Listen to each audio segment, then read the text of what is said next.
What's up guys, Foxen here. Welcome to my very first manga review for Attack on Titan. If you're watching this means you're caught up to the latest Attack on Titan chapter. And if you're not, I definitely recommend getting on that.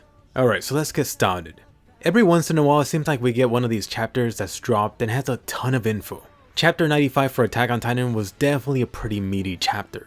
So let's just get down to it. The biggest thing coming out of this chapter is the final Titan reveal. The final Titan shifter is the Warhammer Titan. So basically some type of Thor type of Titan. And I think we've actually already seen this guy in the past, in some of that very old school art style. It definitely has to be one of those Titans in the background with the hammer. So with this chapter, not only are we finding out about this final Titan, we're also getting told about this Faybar family, a super special family. They played a massive role in the Great Titan War 100 years ago. And what's interesting is that they hold so much influence over other nations, not just Marley. But anyway, back to the actual Warhammer Titan. I don't think we're actually going to get a reveal for this thing until maybe 2 to 3 chapters later. So far we've seen the names of the Titans be very literal. So the question about this Titan is just where is this guy getting that hammer? Is it made out of some super hard Titan material? Does it just magically appear as a person goes into Titan mode? I got a feeling that as soon as someone transforms, that Titan can then summon it Thor style with a bolt of lightning. I mean, whenever that gets animated, it's going to be awesome to see. It also is pretty interesting that we're getting this guy being introduced very late in the game. So forget about the Beast Titan, the Armor Titan, Mr. Jaws. The next ultimate showdown most likely is going to be this Warhammer Titan versus Eren plus Armin's Colossal Titan. Next up, let's talk about the blood relation info. So this chapter explains how blood relations is a very important key part to influencing memories that you got from the previous Titan power holder. This is super important since it helps explain Eren and Ymir's situation. It explains why Eren could tap into his father's memories, almost a little bit randomly though, but he does have access to them. It also then helps explain why the king's memories wouldn't be an issue for him, since his family has no blood relation to them.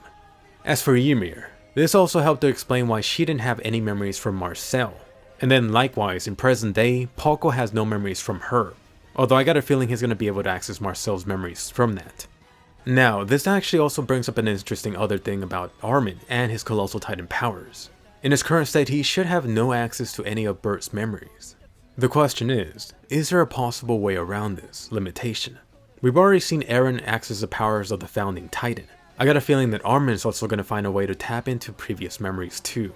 It might not be that important, but at least they could try to get some information from that. Or on the flip side, you could just see a very pissed off Bert in his memories. Next up, let's talk about the additional information they gave us about the Titans, starting with Annie. This chapter confirmed that hardening ability was something that was given to her, so it should be similar to how Eren got that ability. This hardening ability is not something unique to the female Titan. On top of that, they also confirmed that summoning mindless Titans for Annie or the female Titan is something unique to that Titan. As for the Jaws Titan, they described this thing as being a battle type. It's high in speed, it has the jaws that had claws, and now that Poco has this power, I think that this new Jaws Titan could be a lot of trouble for Eren. Hopefully he's been training all those 4 years. And then we got the third interesting one, the Colossal Titan, or as the nickname they used, the God of Destruction. I was actually kind of disappointed with this one. I really wish they told us a little bit more about it. They gave us that nickname, the God of Destruction, and I guess worldwide that's how people see it. The thing is, after seeing it actually in season 2, this thing seems a lot less destructive. And that's quite a difference from when we first saw it at the very first episode, where it seemed godly. Or on the flip side, like this giant devil demon. I guess for the Marley side, they could always just drop it overhead and have it transform. That way, it's a huge ass nuke.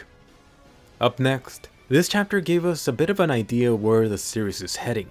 This chapter had Zeke discuss how the Faybar family was going to introduce that plan. So it's really all going to come down to another battle of resources, 1 year for them to gain control of the Paradise Island. And really, it seems like the Eldians on both sides, within the wall, outside, they're pretty screwed. The fate of everyone, potentially everyone worldwide, is going to depend on the outcome of this final battle. But as we've seen from the series so far, I don't think it's going to be so straightforward. I think it's super likely that either Zeke or Reiner are going to turn their backs and potentially join the other side. As for Reiner and Friends, this chapter also gave us some information about that very first mission. There was always that question about why they just sent a bunch of kids over for this mission. Here we saw that they had no trouble crushing an entire country on their own. What's interesting to notice is that their plan was to originally just break down the first wall or gate. It was only supposed to be this mission that took a few weeks, maybe a few months. It instead ended up being this covert spy mission taking years and years. After getting this extra piece of info, it's no surprise that Bert and Reiner were so screwed up in the head. And about Reiner, let me talk about him. So up until recently, I've been an anime only person. It was just in the past month or two that I finally caught up to the manga. I've seen everything that's been revealed about Reiner and Bert so far, but I never really felt for them.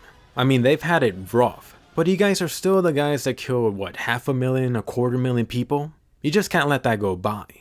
After reading this chapter, my position on that has changed so much.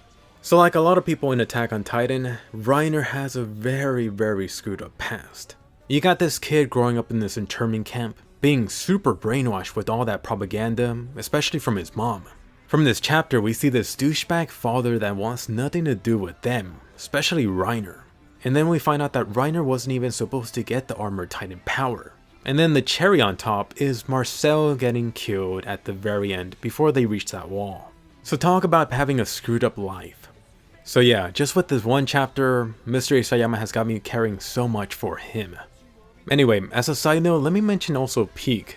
You see that she's that mule titan, and because of that, you often see her on all fours. Does she remind anyone else of the Ring Girl? I guess that it doesn't help that I just saw someone cosplay that at the Anime Expo this weekend. Alright, so question of the day for you.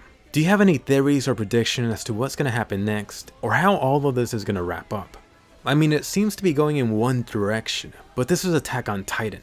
I see a lot of betrayals coming up in the future. If you enjoyed this manga review, definitely give this a colossal thumbs up, and definitely be sure to subscribe. You could expect some upcoming Attack on Titan theory videos, so look forward to that, and I'll see you guys later.